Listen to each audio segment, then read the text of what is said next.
WELSTech is a bi-weekly podcast exploring the intersections of technology and ministry. It is part of the podcast network sponsored by WELS, the Wisconsin Evangelical Lutheran Synod. Our show today is hosted by Martin Spriggs and Sally Draper.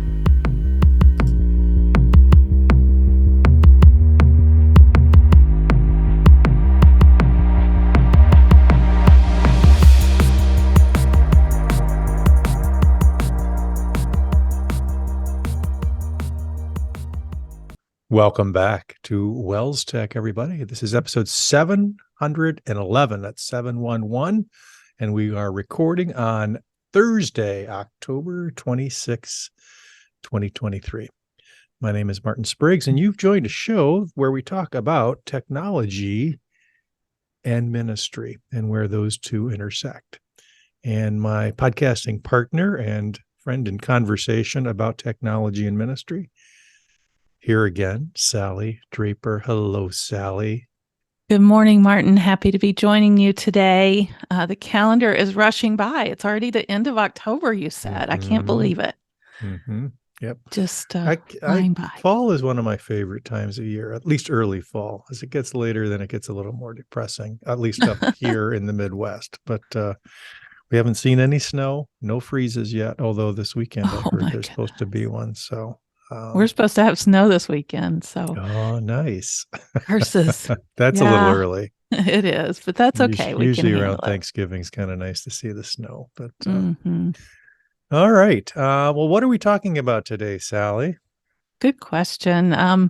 Today we're talking about automation, which I think is a very interesting topic and a topic that we would have discussed quite differently maybe 10 years ago on this podcast. But as of now in 2023, there are so many tools and so many ways that can assist you with your work in the church or school office as a called worker, whatever you need to accomplish with automation. And by that, I mean taking a task that you do regularly and having it pretty much done for you. You do the setup and it carries out the work on your behalf. And who doesn't need a little extra time when something's taken care of in that way? So, and this is what computers do well. And usually they do what they're told. And I think one reason that this is more timely than it might have been 10 years ago is the reliance that a lot of us have on what we call web services, web applications, tools that live in the web that can be connected. Long ago, 10, 15, 20 years ago, we had standalone applications just living on our computers. They really weren't web-based. They didn't connect to each other. There was really no way to have them talk to each other. But now almost every tool that's out there, whether that be, something from Google or Microsoft or your favorite email application or whatever it is, usually has a way to talk to other programs, other applications. In fact, it's almost a requirement. You've heard potentially, in techie conversations, the concept of an API, an application programming interface. All that simply means is that the makers of the program have put some code in there so that other programs can talk to it if you know the right incantation. And then you get back data, and then you can do something with that data. So that's what we're talking about today, the tools and the services around making applications talk to each other, moving that data around to where you want it. There's triggers that maybe would start an action, and then you can tell the action what to do. And maybe you modify the data and you put it in another program, those kinds of things. So, Sally, maybe we should talk about some of the big players in this space, and then we can talk about some of the use cases. How about that? That sounds great, Martin. I have a few up and can share my screen for those watching the video as we walk through some of these different players. Just have to find the right buttons. So starting off at the top of the list, a couple that seem kind of parallel, the If This Then That and Zapier. So Zapier is at zapier.com, And if this, then that is at ifttt.com. And basically, both of those make use of those kind of handles that are inside different programs to automate tasks. And so, one example I have is if I take a picture on my cell phone, Google Photos gets a copy of that automatically. I don't do anything to make that happen. It just shows up in my Google Photos. Now, this cell phone right here, if it weren't connected to the internet, is just my little local device. But because it's connected to the internet and because I set up an if this, then that applet, I think is what they're called, then it knows to go grab that photo and put it in Google Photos for me. So I have this backup to the cloud. Comes with an iPhone that you can set up automatic backup to the iCloud as well, so those kind of automations and automations that you can set up yourself with these kind of tools are examples of what you might be using. We use Zapier at the Synod level. This will be a little bit geekier, but most of you know what RSS feeds are. RSS simply takes something on the web, maybe it's a blog post, something like that, or in our case, it's a daily devotion or a Bible reading on WELS.net. And we use Zapier to kind of take that RSS feed and kind of shape it to get just the information we want and maybe even trim it down, because an RSS feed can have hundreds of listings and maybe we only want to return the first 10 or the latest one. So Zapier does that for us, and then we plug it into the WELS app or the page on WELS.net that is going to show the feed that we want.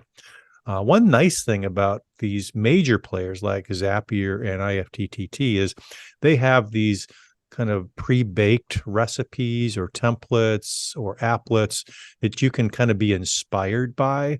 So if you just kind of scan through their different suggestions, it might create some what if kinds of things going on in your head to say, hey, I didn't necessarily know that I needed that, but that would actually save me some time to be able to do this. Let's say you've got opportunities to streamline, what you do with forms results from Google Forms. We'll talk a little bit more about that in a minute. Maybe you want to put that, automate it into a spreadsheet or something like that and shape it a little bit differently than maybe the way they do it. So lots of different opportunities like that. But yeah, get inspired, go to these sites. Now, some of these sites do have restrictions on the number of, let's say, automations you can do before you have to start paying them. So, and the cost isn't always super expensive. It depends on the service, but you can almost always try before you buy. Right. And some of them may have plans for nonprofits. I know Zapier in particular gives a 15% discount for nonprofits. So be sure to ask those questions before you lock into any kind of pricing or whatever. Yeah, of those two that you just mentioned, I would say Zapier is more business focused, although there's a lot of personal stuff there. IFTT has been around the longest. I mean, we talked about that probably 10, 12 years ago from a personal perspective, but I think they're getting more into business stuff too. Definitely. Something that's a little different I have up on my screen is something called Follow Up Then. And again, this one's been around for a while, and this one is just tied to your email. So if you send an email and include a certain email address at Follow Up Then, it will resend that email on the time frame that you put in that email address. It's kind of odd, but you can say, I want to see this again tomorrow at followupthen.com, or a particular date. You could even put in a date and time, and it will send that email again based on what you put in to their email address. So I can see automations around this just with reminder type emails or things. So say you have a template for reminding your communion helpers or whatever it may be, and then they would get this email, and you can put multiple follow-up then addresses in there. So maybe an email the week before, you're up next week, and an email on Friday night, just really timely. Don't forget you're doing communion tomorrow at 5:30. And so lots of ways to just use this simple email address without having to create recipes or anything. Mm-hmm. And it gives you digests of all the follow-up thens that you've got kind of pending as well. So you can kind of get a daily email so that you've got that list there. But yeah, this is a cool tool. Not only can it remind you, but it can remind the people that you are trying to keep on schedule or remind of a particular task. It can even detect whether somebody has responded to you, and then they can then follow up, then can kind of discontinue the nagging or whatever it is that you've got set up. So it's very Sure. smart. Yep. Mm-hmm.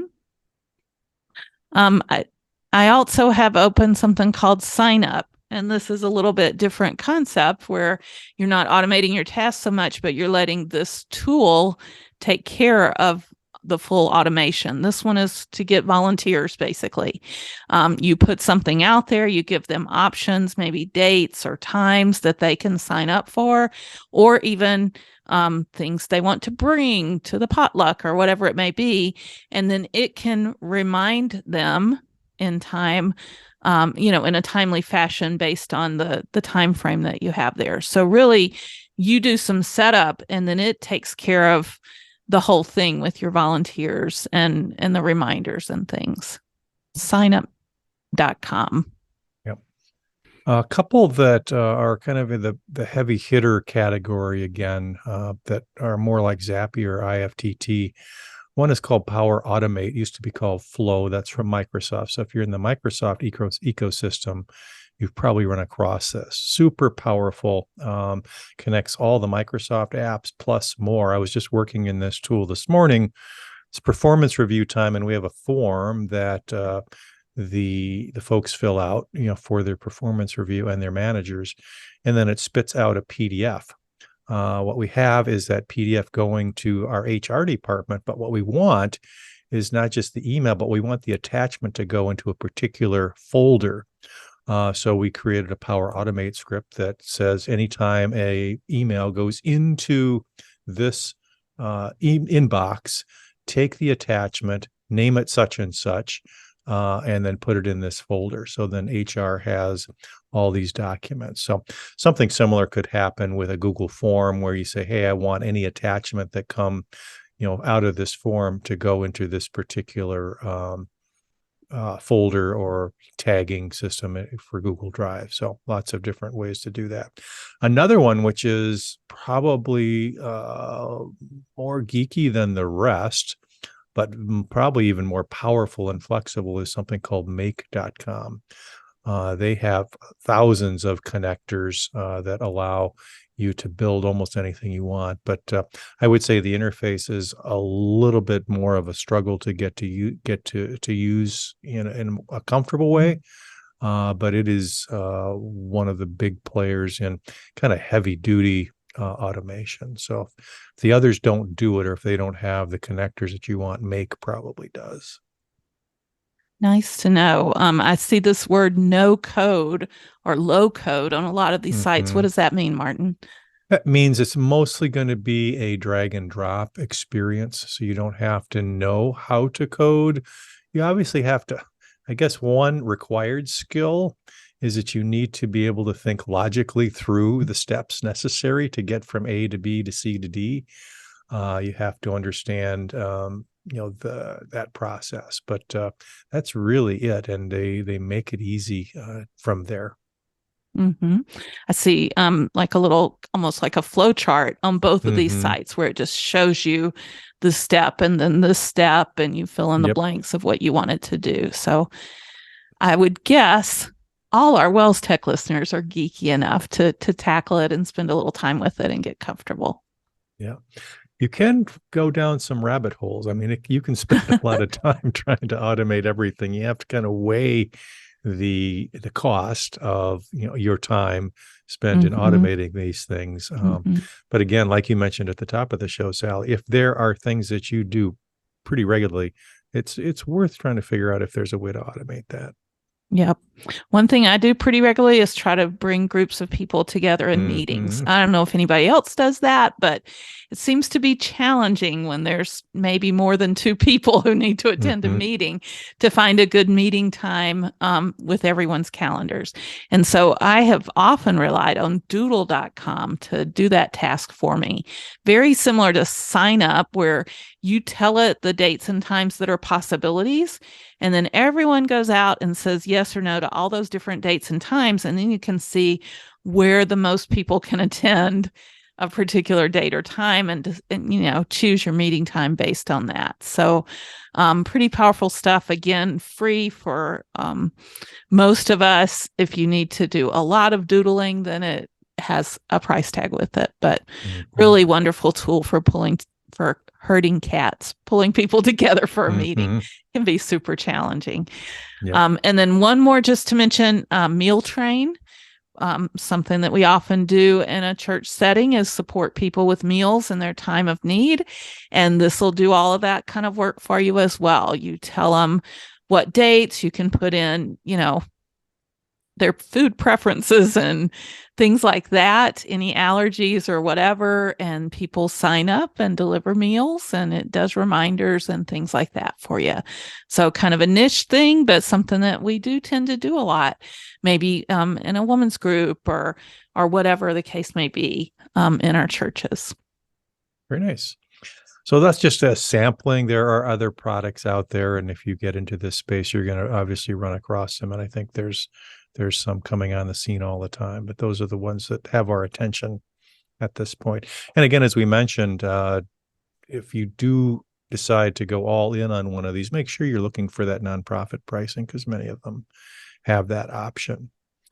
There is another category of these automation type tools that are maybe more on the platform specific side, and they work both with web services, but also with your local device. And so what comes to mind would be shortcuts on an iPhone or an iPad or even the Mac. That's their automation tool, so that you can script things to make some of these things happen. On Android, there's a tool called Tasker. It's been around a long time, kind of does the same thing. Google Assistant, even on an Android device, would do some of these things where you do some automation. And then one that I use is, and I think I've talked about this on the show on the Mac, is something called Keyboard Maestro, which automates key presses or all kinds of things. It's not simply a keyboard recorder, but it'll make things work together. And one thing that I use it for, and I think I talked about this long ago, when I do our Bible 3 recordings, I have to get the content from someplace and put it into our content management system. So I've got a whole script through Keyboard Maestro that goes out to Bible Gateway, scrapes the appropriate Bible verses, strips out different stuff, reformats it, uploads it into WordPress, and gives it the right date and footnotes and all that stuff. So, and that's something that I do 365 days times 3. So it's a Bible and 3-year program. So that's a perfect example of something you really want to automate. You don't want to have to do all those steps, time-consuming steps, that many times. So it was well worth the day it took me to try and figure that stuff out. So I'm picturing Groundhog Day, and you just do it again and again and again. Yeah. I don't do it once a day. I do it once a week. So it's a little bit less, but still 154, 156 times. So there you go. So other examples, Martin, I came up with email storage to cloud storage as being an example. If you want to set up, your local email storage to automatically back up to the cloud, that could be one way that you could use some of these tools. Another might be putting your photos. I mentioned earlier, putting your photos in Google Photos, but I think I had one set up at one point that with a certain hashtag on a post to Instagram or something like that, it would take that Instagram photo and put it in a certain photo album on Flickr. So not just dumping it into the the main stew, but actually putting it in a specific place. So that photo album could be your church's photo album. You take a certain picture, you hashtag it on Instagram with the church name or something like that.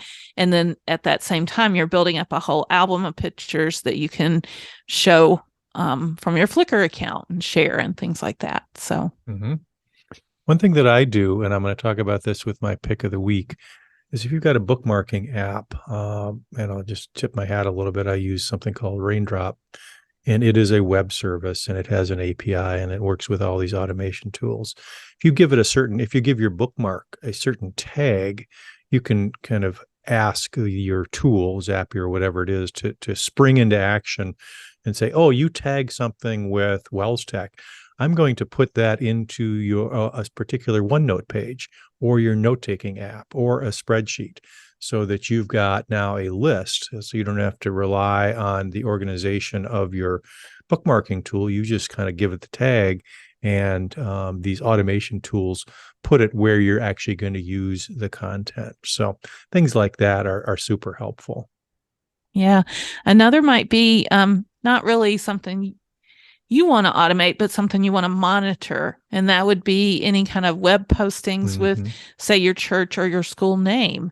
And you can have, automation set up to go look for those things, maybe Twitter feeds or Google search terms or whatever, and bring those to you. So if your church name all of a sudden is getting called out with a high volume or anything like that, and for a particular reason, it's not something you have to find out accidentally, but it's revealed to you by monitoring certain things in this way. Yep, a lot of these work with task management tools, AnyDo or Todoist or whatever you're using, where it can send you an email, for instance, with today's tasks or overdue tasks. Or things that you tag a certain way, and it can put them on your calendar, those kinds of things. So just things that help you kind of get the content in front of your eyes when you want and where you want it. These tools are very good at that. I will say one little caveat, and that is you do have to kind of put your brain into it to get it set up. Like you said, that one day that you set up all of yours was well worth it, given the amount of time you've used it and stuff. I always kind of cringe at the thought of it breaking because I'm not sure my brain remembers what I did to get it set up. So take a few notes along the way as you're doing that setup. Do your future self a favor. And, in case it breaks, have something to fall back to. Yep, for sure. Just before we leave the topic, Sal, I just want to call out a few church-specific web services that work well with some of these automation tools. Planning Center, I know a lot of you use. Text to Church, Church Stamp are things that came up when I did a search for church-specific applications that are in Zapier, IFTT, or Make, those kinds of things. Tend to work with those kinds of things. So, which makes sense. A lot of those are on a schedule or rely on scheduling, and that's a prime territory for automation. Mm-hmm. All right. Don't be shy if you use a tool or have some kind of automation with these tools or others that you want to share with us or with the rest of us. Please do that. Send an email to WELSTech@wels.net or go to the show notes page, welstech.wels.net, and leave a comment on this particular show. And then we will share that with the rest. I think that's helpful. So everybody has different needs. Our needs aren't necessarily the same as a typical pastor or teacher. So I'd love to hear from some of you guys as well. So good stuff. I love this kind of stuff, Sally. Yeah, that's the geek within you for sure. Right, it is. Let's move on to our ministry resource this week. Yeah, and guess what? It's going to fall right in line with what we've been discussing. Surprise, surprise. You actually made mention of it, I believe, Martin, when you were talking that RSS feeds are great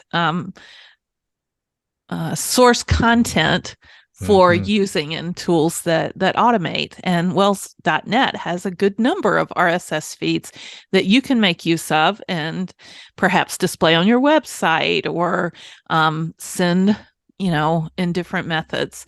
And so we wanted to just point out to you that there's Forward in Christ and Together newsletter RSS feeds, as well as something called Worship Helps, which is a really cool tool that comes out once a week looking to the Sunday in advance to prepare your heart with the readings and things that'll be part of that Sunday's worship. Besides that, all of our devotional content and Through My Bible in 3 years, thanks to someone I know, text and audio versions are out there. And then our various blogs, including the WELSTech blog website. Mhm. So if you're interested, there's some helpful tips that get you started with RSS feeds. There's more feeds from congregational services. Wow. The gifts just keep on giving. So Marriage Moments, the Congregational Services blog, and the Wells Preacher podcast all have RSS feeds as well. So check those out and let us know if you're using RSS in a creative way. Wells RSS specifically, we'd love to hear more about that. Nice. All right, Sally, time for our picks of the week. Time for our picks of the week. And guess what? I'm going to share my screen one more time for those watching the video. What I came across this week, and I believe this was from an email from Google for Education. So I follow Google for Education and get periodic emails about content they're putting out. And this in particular has to do with one of our favorite recent subjects, artificial intelligence. And this is kind of written for a teacher, a guide to AI in education. Has some interesting kind of background information, a good list of questions to think about as you consider AI principles and how they're going to impact your classroom and things like that. Is it appropriate for education, responsible, safe, and secure? Is it clear to educators and students what the benefit of using it are and how and where and how to start? Is it helping all levels and backgrounds to succeed? And so on. So a good kind of checklist for you. And, just kind of walking through ways you can use AI in education and making learning more personal and things like that. There's also a link to an AI literacy guide, which is a really good way. It says to help students learn more about AI. It's kind of the same content, but just simpler and not as detailed in things, but they talk about 5 different things here and give you some background. And I would venture to say that this might be a good handout to share with your parents, because I'm thinking that they're hearing about artificial intelligence in education and they might want to know a little bit more about it as well. So 2 really helpful brief handouts that give you a good place to start as you're considering AI in your educational space. It answers some questions about what they're doing in Google Workspace for Education and whether they're making Bard available, which is Google's version of a chat GPT type solution. And so simple, straightforward, and just pretty short and succinct. So check it out if you're looking for more information on AI in education. Nice. Yeah, very complete. This is, I think, a great approach to getting people up to speed pretty quickly on what AI is and in a very practical way. So good. All right, Sally, my pick of the week, I kind of tipped my hat before. It is a product called Raindrop.io. They build themselves as an all-in-one bookmark manager, and I guess that's how I would best describe it as well. Kind of a bookmark tool on steroids. Now, anybody who uses a browser uses bookmarks or favorites, depending on which browser you use. But the cool part about let me share my screen here. Let's see. Is this not going to let me do this? Let's try this. It's harder than it looks, isn't it, Martin? It is, because I haven't. This is a newer computer, and I haven't told the Mac that, hey, you can do this. So I'm not going to be able to share this at this point, which is a bummer. Anyway, I'll talk through it. The concept is the fact that you can not just bookmark a site, but also take a note or highlight content on the site is kind of one of the killer features. So you can somewhat annotate your web browsing.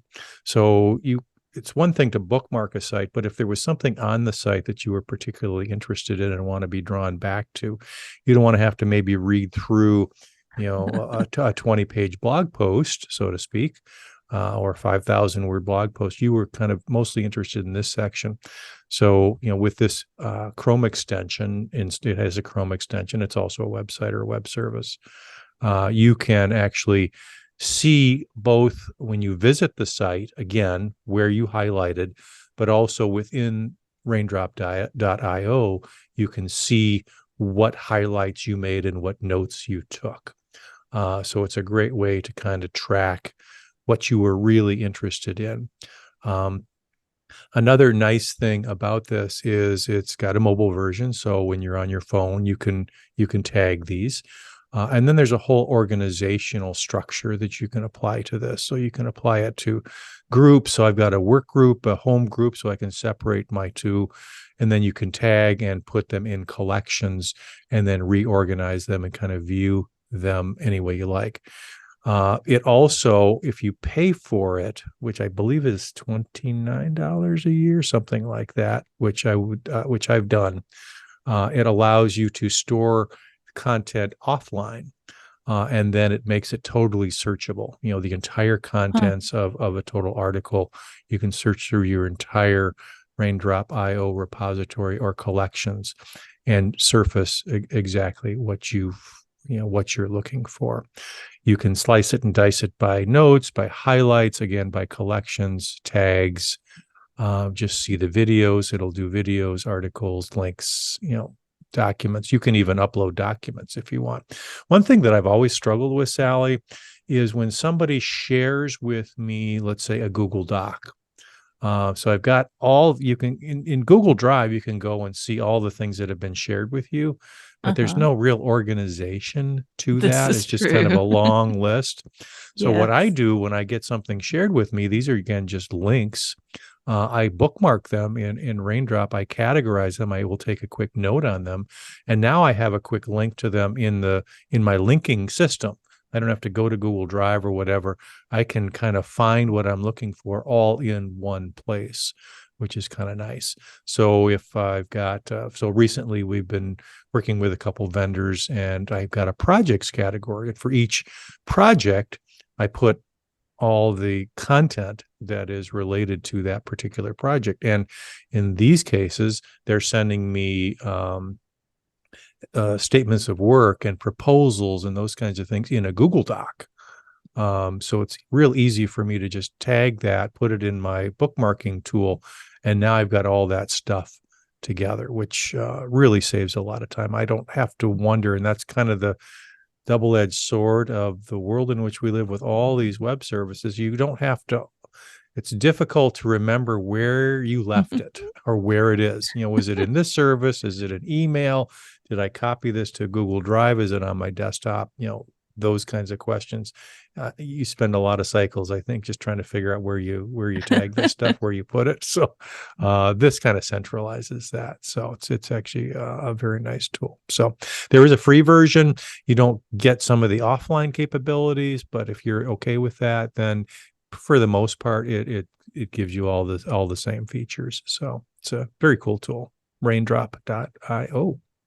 Yeah, I'm looking at pricing yearly $28. So very affordable. Not bad. Martin, in this day and age, and maybe at our age, comes into play as well. I know where you're going. It's not so much what you know, but how good your bookmarking tool is. Exactly. Very good. That's a great pick. I think this was a pick about 2.5 years ago, and I thought I'd bring it up again. So, because it really is central to my workflow.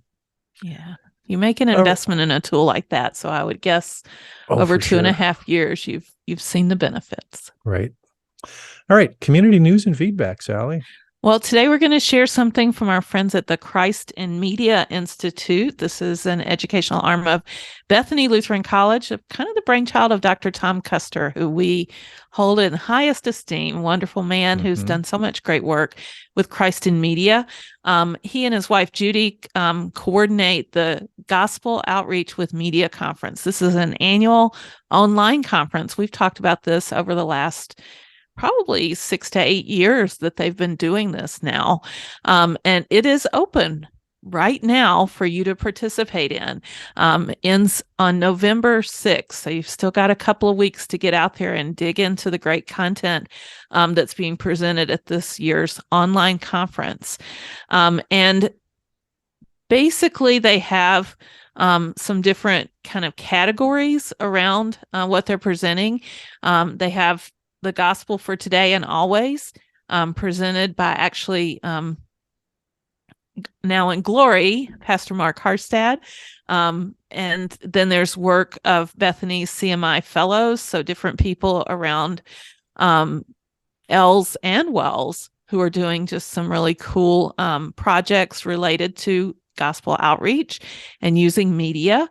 And then there's, for this particular conference, a whole section on The Chosen, which is a online video series that you can watch about the life of Jesus. And so they've got things talking about the theology of The Chosen, production values, writers and actors' views, its message for singles, its business model, potential for mission outreach, just all kinds of things around this particular video series. And I'm really interested to hear what they have to say.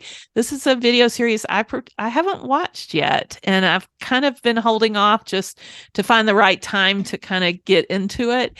But I'm very interested in it. I have a lot of friends who really recommend it highly. So I'm curious what they have to say and what the discussion looks like around their examination of The Chosen. And then there's some other gospel outreach ventures listed here as well, including one from WELSTech friend, Pastor Rob Gunther, who serves at St. John's in Newell, Minnesota, and who's doing his first annual virtual reality camp. And he's got some photos and different things that they're trying to accomplish during this camp. Number one is to spread the gospel, teach, train, laugh, explore, envision, and expand. And they only allowed a few students in. I can't remember the exact number, but they kept it pretty small because they have a certain number of headsets and things for virtual reality.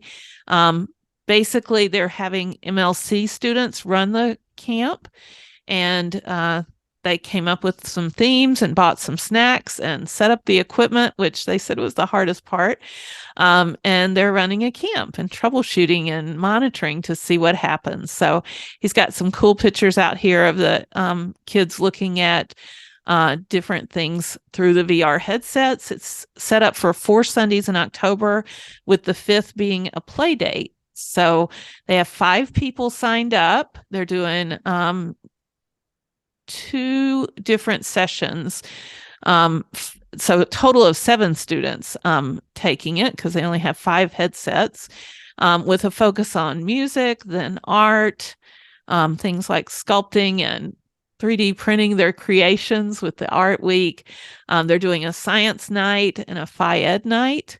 And then, like he said, the 5th is kind of open-ended for them to figure things out. He's got a link here to lesson plans devised by the MLC students. And like I said, kind of braving new territory. Maybe we need to have Pastor Gunther on later in the year so that we can hear how it went and hear what he learned from the process. Again, just one of the many things that are out here on the Gospel Outreach with Media conference website. You can participate by commenting and discussing with the authors and learning more about what they did and things like that. So check it out. I think Dr. Tom has really upped the ante here on this one. This is a nice set of stuff here. All right, Sally, I think that's it for the stuff we prepared for the show. We're going to do this again in a couple weeks. What do we have coming up? I am really looking forward to our next show because we're going to be talking about screen design, specifically worship screens, projection. And we have a special guest joining us, Carissa Nelson, who's a digital artist and has done a lot of the screen design that's being used in Wells churches these days. So looking forward to talking with Carissa and learning more about the do's and don'ts of worship screens. Nice. Looking forward to it. Okay. I want to thank everybody who is listening or viewing today. Really appreciate the time that you have devoted to listening to us chit-chat about technology and ministry. If you get a chance, rate us on your podcast player or podcast service. That really helps and can help spread the word as well. Let us know about any feedback you've got too. We've talked about going to WELSTech.wels.net, that beautiful site that Sally keeps up so well for us with. That's our WELSTech brain sitting out there for 711 episodes. It's all the content out there. So take advantage of that as well. Thanks everybody for joining us. We'll talk to you next time. Bye-bye.